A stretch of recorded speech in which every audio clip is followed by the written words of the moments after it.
നമസ്തേ. ഓം ശ്രീ മാത്രേ നമ. ശ്രീദേവി അസ്ട്രോളജിക്കൽ ചാനലിലേക്ക് ഏവർക്കും സ്വാഗതം.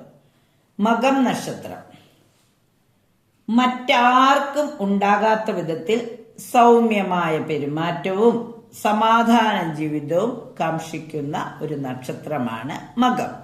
ചിങ്ങം രാശിയാണ് മകത്തിന്റെ രാശി. സൂര്യനാണ് ഇവരുടെ രാശിനാഥൻ. മകം നക്ഷത്രം കേതൂർ ദശയിലാണ് ജനിച്ചിരിക്കുന്നത്. കേതുവാണ് ഇവരുടെ ദശാനാഥൻ. മറ്റാർക്കും ഉണ്ടാകാത്ത വിധത്തിൽ സൗമ്യമായ പെരുമാറ്റവും സമാധാന ജീവിതവും കാംക്ഷിക്കും. ഈശ്വരഭക്തിയും ഗുരുത്വവും കാത്തുസൂക്ഷിക്കാൻ എപ്പോഴും ശ്രമിക്കും. നിഷ്കളങ്ക സ്വഭാവമാണ്. ആവശ്യത്തിന് മാത്രമേ സംസാരിക്കുകയുള്ളൂ. മുൻകോപം കൂടുതലായിരിക്കും. തന്നിമിത്തം ചില അനർത്ഥങ്ങളും പല വിധത്തിലുള്ള ഒരു ചിത്തപ്പേരും കേൾക്കുവാൻ ഇടയാവും. ബുദ്ധിസാമർഥ്യവും പരിശ്രമശീലവും ധാരാളമായിട്ടുണ്ടാവും. സദാചാരനിഷ്ഠയും സത്യസന്ധതയും ജീവിതത്തിലുടനീളം പുലർത്തുവാൻ ആഗ്രഹിക്കും. സമൂഹത്തിൽ ഉന്നതരുമായും സജ്ജനങ്ങളുമായും സദ്ബന്ധുക്കളുമായും സൗഹൃദം ഉണ്ടാക്കും. ഒരിക്കൽ അകന്നു കഴിഞ്ഞാൽ അവരുമായി പിന്നീട് ബന്ധുത്വം കൂടാത്ത ഒരു സമീപനമായിരിക്കും. തന്മൂലം സ്ഥിര ശത്രുത ഉണ്ടാവും. സ്വാർത്ഥത ലവലേശം ഉണ്ടായിരിക്കുകയില്ല. ആത്മാഭിമാന ബോധമുള്ളതിനാൽ ആവശ്യത്തിൽ കവിഞ്ഞ് ആരെയും വകവയ്ക്കാറില്ല. കലാരംഗങ്ങളിൽ അഭിരുചി ഉണ്ടാകും. ഏത് കാര്യത്തിലും ഉറച്ച തീരുമാനമെടുക്കുന്നതിനും അതിനുവേണ്ടി പരിശ്രമിച്ച് വിജയിക്കുകയും ചെയ്യും. ജീവിതത്തിൽ എന്തൊക്കെ പ്രശ്നങ്ങൾ ഉണ്ടായാലും ആദർശവും സത്യസന്ധതയും കൈവിടുകയില്ല. എല്ലാവരോടും സഹകരണഭാവം പുലർത്തുമെങ്കിലും ഒരു പ്രത്യേക അകലം പാലിക്കും. വിശാല ഹൃദയരും സമസൃഷ്ടി സ്നേഹമുള്ളവരും അലീന്ന മനസ്സുള്ളവരുമാണെങ്കിലും ശത്രുക്കളോട് നിർദാക്ഷിണ്യം പെരുമാറും. മറ്റുള്ളവരുടെ സദ്ഗുണങ്ങളെ തന്റെ ജീവിതത്തിൽ സ്വീകരിക്കാൻ ശ്രമിക്കും. സ്വന്തം പരിശ്രമഫലമായി ഉന്നത നിലയിൽ എത്തിച്ചേരും. സുഖസൗകര്യങ്ങൾ നേടാൻ ശ്രമിക്കും. അതിൽ ഒട്ടൊക്കെ വിജയിക്കുകയും ചെയ്യും. പുളി, എരിവ് തുടങ്ങിയ രസങ്ങൾ ഇഷ്ടപ്പെടും. മത്സ്യമാംസാദികളിലും താല്പര്യമുണ്ടായിരിക്കും. ബാല്യകാലത്ത് രോഗപീഠകൾ വർദ്ധിച്ചിരിക്കും. നിയമം, സൈനിക രംഗങ്ങൾ, അധ്യാപനം, ഔഷധ നിർമ്മാണം എന്നീ തൊഴിൽ രംഗങ്ങളിൽ വിജയിക്കും. നല്ല പാചക വിദഗ്ധർ കൂടിയായിരിക്കും ഇവർ. വിവാഹ ജീവിതത്തിൽ വിജയം കൈവരിക്കും. മനസ്സിനിണങ്ങിയതും തന്റെ ജീവിതത്തിനിണങ്ങിയതുമായ പങ്കാളിയെ ലഭിക്കും. സന്താന സൗഭാഗ്യം കൊണ്ടും അനുഗ്രഹീതരാകും. ഈ നക്ഷത്രത്തിൽ ജനിച്ച സ്ത്രീകൾക്ക് ഈ പറഞ്ഞ ഗുണങ്ങൾക്കെല്ലാം പുറമെ സൗന്ദര്യവും കലാബോധവും ഉണ്ടായിരിക്കും. മകം പിറന്ന മങ്ക എന്നൊരു പറച്ചിൽ തന്നെ ഉണ്ടല്ലോ. ഔദ്യോഗിക രംഗത്തും ഗ്രഹത്തിലും അടുക്കും ചിട്ടയും പ്രകടിപ്പിക്കും. ഭർത്താവിനോടും കുട്ടികളോടും പ്രത്യേക മമതയും വാത്സല്യവും ഉണ്ടാകും. ധാർമ്മിക ബോധവും സത്യസന്ധതയും വച്ചു പുലർത്തും. സ്വജനങ്ങളോടും കുടുംബത്തോടും പ്രത്യേക മമത ഉണ്ടായിരിക്കും.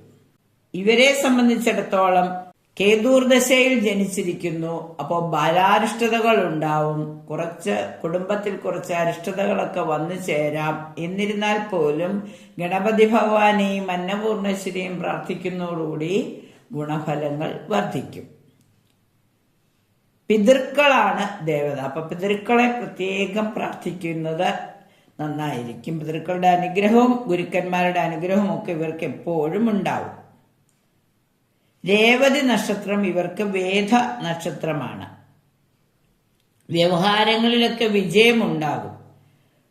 പൂരിട്ടാതി, ഉത്രട്ടാതി, രേവതി ഈ ദിവസങ്ങൾ ഈ നക്ഷത്രങ്ങൾ ആയി അത്ര ചങ്ങാത്തം നല്ലതല്ല. മഹാലക്ഷ്മിയെ പ്രാർത്ഥിക്കുന്നവരുടെ എല്ലാ സൗഭാഗ്യങ്ങളും വന്നു ചേരും. സർവൈശ്വര്യ പൂജയൊക്കെ ചെയ്യുന്നത് ഒരുപാട് ഗുണഫലങ്ങൾ നൽകും. കേതു, ശുക്രൻ, ആദിത്യൻ, ചന്ദ്രൻ, ചൊവ്വ ഇങ്ങനെ പോകുന്നു. രാഹു, ഗുരു ഇങ്ങനെ പോകുന്നു ഇവരുടെ ദശാകാലം. 2025 കണ്ടകശനി മാറുമെങ്കിലും 29/3/2025 ശനിയുടെ മാറ്റം 7 നിൽക്കുന്ന കണ്ടകശനി മാറുമെങ്കിലും അഷ്ടമശനി വരുന്നു എന്നുള്ളത് പ്രത്യേകം ശ്രദ്ധിക്കേണ്ടതാണ്. ചെറിയ ചെറിയ ഹെൽത്ത് ഇഷ്യൂസ് ഒക്കെ വരാനുള്ള സാധ്യതകളുണ്ട്. പിന്നെ വ്യാഴമാറ്റം 10ലെ വ്യാഴം 11ലേക്ക് മാറുന്നത് സർവാഭീഷ്ടങ്ങളും സാധിക്കുന്നതിന് സഹായകമാണ്. ബുധൻ ഇവർക്ക് അനുകൂലമായിട്ട് വരുന്നതാണ്. വ്യാഴത്തിന്റെ മാറ്റം ബുധന്റെ ക്ഷേത്രത്തിലേക്കായതുകൊണ്ട് ഇവർക്ക് കൂടുതൽ ഗുണഫലങ്ങൾ വരും. പൊതുവെ പറഞ്ഞാൽ വർഷത്തിന്റെ ആദ്യം അല്പസ്വല്പം പ്രതിസന്ധികൾ ഉണ്ടാവുമെങ്കിലും വർഷത്തിന്റെ അവസാനം കൂടുതൽ ഗുണഫലങ്ങൾ വന്നു ചേരും. സമ്പന്നതയുടെ മാസമാണ് ജനുവരി മാസം. എല്ലാ തുറകളിൽ നിന്നും പണം ലഭിക്കും. കുടുംബത്തിൽ എല്ലാവിധ ശ്രേയസ്സും വർദ്ധിക്കും. കൃഷിയിൽ ആദായം വർദ്ധിക്കും. പുണ്യസ്ഥലങ്ങൾ സന്ദർശിക്കുവാനുള്ള യോഗ്യം കാണുന്നു. കൂട്ടുകച്ചവടക്കാർ തമ്മിൽ സ്വരച്ചേർച്ചയില്ലാതെ കൂട്ടുപിരിയേണ്ടതായി വരും. സർക്കാർ ജോലിയുള്ളവർക്ക് സ്ഥലം മാറ്റം വരും. പൊതുവെ സാമ്പത്തിക നില ഉയരുന്നതാണ്. വരുമാനത്തിൽ വർധനവ് വന്നു ചേരും. പുതിയ വാഹനങ്ങൾ വാങ്ങാൻ സാധിക്കും. വിരോധികൾ സ്നേഹിതരായി ഭവിക്കും. കൂട്ടുകുടുംബമായി ജീവിക്കുന്നവർക്കിടയിൽ ചില അഭിപ്രായ വ്യത്യാസങ്ങൾ വന്നു ചേരാം. പിതൃസ്വത്ത് അനുഭവിക്കുവാൻ ഇടവരും.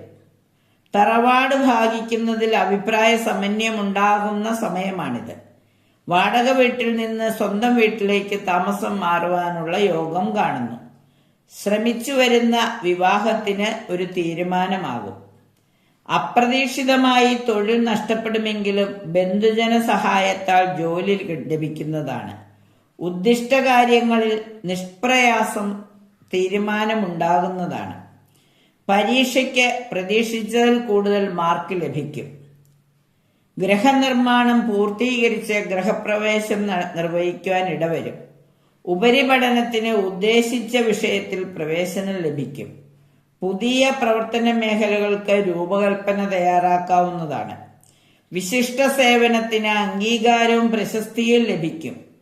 കൂട്ടുകച്ചവടത്തിൽ നഷ്ടം സംഭവിക്കും. വിവാഹത്തിന് തീരുമാനമാവും. കുടുംബത്തിൽ ഐക്യവും മനസമാധാനവും ഉണ്ടാകും. ദിവസങ്ങളോളം വീട് വിട്ടു നിൽക്കേണ്ട സന്ദർഭമുണ്ടാകാം. ആരോഗ്യം തൃപ്തികരമായിരിക്കും. ഉപകാരം ചെയ്തു കൊടുത്തവരിൽ നിന്നും വിപരീത പ്രതികരണങ്ങൾ ഉണ്ടാകും. അത്യധ്വാനം കൊണ്ട് പ്രവർത്തന വിജയവും സാമ്പത്തിക നേട്ടവും ഉണ്ടാകും. ചിരകാല അഭിലാഷമായ വിദേശയാത്രയ്ക്കുള്ള യോഗം വന്നു ചേരും. കുടുംബത്തിൽ ഐശ്വര്യവും അത്ഭുതകരമായ ഈശ്വരാനുഗ്രഹവും കൊണ്ട് അപകടങ്ങളിൽ നിന്നും അത്ഭുതകരമായി രക്ഷപ്പെടുവാൻ സാധിക്കും. കടം കൊടുത്ത സംഖ്യ 3/4 തിരിച്ചു കിട്ടും. പുതിയ ഉദ്യോഗത്തിന് നിയമനം ലഭിക്കും. ഊഹക്കച്ചവടത്തിൽ പരാജയമുണ്ടാകും. വിട്ടുവീഴ്ച മനോഭാവത്താൽ ദാമ്പത്യ ഐക്യമുണ്ടാകും. തൊഴിൽപരമായ ബന്ധപ്പെട്ട ദൂരയാത്ര ആവശ്യമായി വരും. കടബാധ്യതകൾ തീർക്കാൻ പൂർവ്വ സ്വത്ത് വിൽപ്പന ചെയ്യേണ്ടതായി വരും. വിശ്വാസവഞ്ചകരിൽ നിന്നും വിശ്വാസവഞ്ചനയിൽ അകപ്പെടാതെ പ്രത്യേകം ശ്രദ്ധിക്കണം. അമിതാവേശം നിയന്ത്രിക്കണം. പ്രവർത്തിക്കുന്നതിനനുസരിച്ച് ഫലം ലഭിക്കുകയില്ല. വ്യവഹാരങ്ങളിൽ വിജയം വരുമെങ്കിലും ശ്രദ്ധ എല്ലാ കാര്യത്തിലും ആവശ്യമാണ്. തൊഴിൽ സ്ഥാപനങ്ങളിൽ തൊഴിലാളികളെ കൊണ്ട് പ്രശ്നമുണ്ടാകും. നഷ്ടപ്പെട്ട രേഖകൾ തിരിച്ചു കിട്ടും. വർഷങ്ങൾക്ക് മുമ്പ് വാങ്ങിയ പണം തിരിച്ചു കൊടുക്കാൻ നിർബന്ധിതനാവും.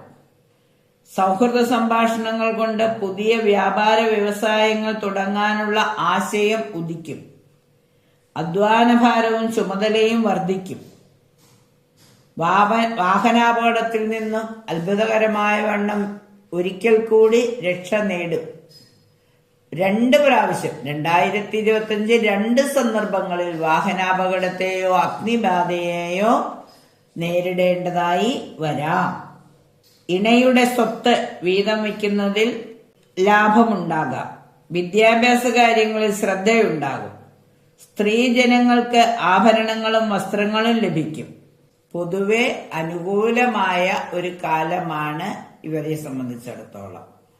വ്യാഴത്തിന്റെ മാറ്റവും ശനിയുടെ മാറ്റവും വലിയ ദോഷഫലങ്ങളൊന്നും ചെയ്യാതെ വർഷം മുഴുവൻ നന്മകൾ അനുഭവിക്കുവാൻ ഇവരുടെ രാശിനാഥനായ സൂര്യഭഗവാനെ പ്രാർത്ഥിക്കുന്നതും ദശാനാഥനായ ഗണപതിയെയും അന്നപൂർണേശ്വരിയെയും മഹാലക്ഷ്മിയെയും പ്രാർത്ഥിക്കുമ്പോൾ എല്ലാ സൗഭാഗ്യങ്ങളും വന്നു ചേരും.